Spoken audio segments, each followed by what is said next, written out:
அமெரிக்காவில் நியூயார்க்ல அமெட்டிவில் அப்படிங்கிற ஒரு டவுன்ல ஒரு வசதியான வீடு இருக்கு. இந்த வீட்டுல ஒரு விஷயம் நடக்குது.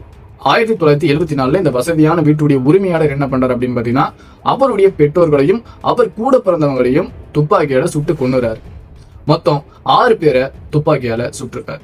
ஏன் அப்படி பண்ணீங்க அப்படின்னு போலீஸ் இவரை கேட்கிறாங்க.